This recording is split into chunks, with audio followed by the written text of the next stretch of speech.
ఎమ్మెల్యేగా గెలిపించండి, కడప నగరాన్ని అద్భుతంగా మార్చేస్తాను అని ఆమె ఇచ్చిన హామీలు నీటి మీద రాతలయ్యాయి.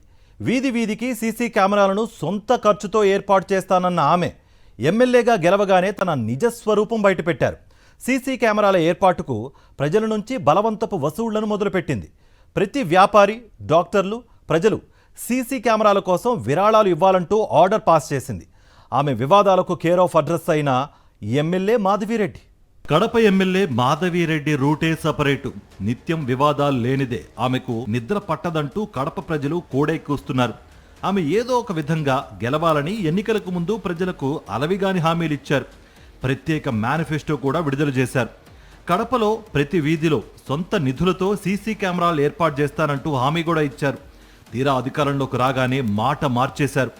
సీసీ కెమెరాల కోసం నగరవాసులే విరాళాలు ఇవ్వాలంటూ హుకుం జారీ చేశారు. వైద్యులందరూ 2 లక్షల విరాళం ఇవ్వాలంటూ అప్పట్లో వాట్సాప్ మెసేజ్లు పంపడం వివాదాస్పదమైంది. తాజాగా విరాళం ఇవ్వకపోతే సొంత పార్టీ మైనారిటీ నాయకుడికి చెందిన ఆసుపత్రిపైనే దాడులు చేయిస్తానంటూ ఎమ్మెల్యే భర్త టీడీపీ పొలిట్ బ్యూరో సభ్యుడు శ్రీనివాసులు రెడ్డి బెదిరింపులకు దిగడం హాట్ టాపిక్ గా మారింది. కడపలో సీసీ కెమెరాలు పెట్టడం కోసం వ్యాపారులు, వైద్యులు అందరూ విరాళాలు నేరుగా ఎస్పీకి పంపాలని తొలుత చెప్పుకొచ్చారు. మీరే సొంత నిధులతో సీసీ కెమెరాలు పెడతా అన్నారు కదా అని ప్రజలు ప్రశ్నించడం, ప్రభుత్వ పరంగా మేం విరాళాలు తీసుకోవడానికి అవకాశం లేదని ఎస్పీ చెప్పడంతో కాస్తంతా వెనుకడుగు వేశారు.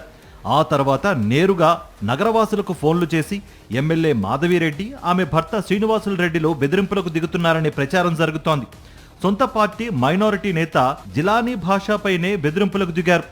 జిలానీ భాష కుమారుడి ఆసుపత్రిపై దాడులు చేయిస్తానంటూ శ్రీనివాసులు రెడ్డి బెదిరింపులకు దిగడం ఇప్పుడు హాట్ టాపిక్ గా మారింది. అయితే జిలానీ భాష కూడా ఆయనకు ధీటుగా సమాధానం ఇచ్చారు. ఏరు దాటక ముందు ఏటి మల్లన్న, ఏరు దాటాక బోడి మల్లన్న అన్నట్లుంది ఎమ్మెల్యే మాధవిరెడ్డి తీరు. విరాళాలు ఇవ్వడానికి ఎవరూ స్పందించకపోవడంతో ఆసుపత్రులపై దాడులు చేస్తానంటూ ఎమ్మెల్యే మాధవిరెడ్డి, ఆమె భర్త శ్రీనివాసులు రెడ్డిలు సొంత పార్టీ నాయకులపైనే బెదిరింపులకు దిగడం ఇప్పుడు చర్చనీయాంశంగా మారింది.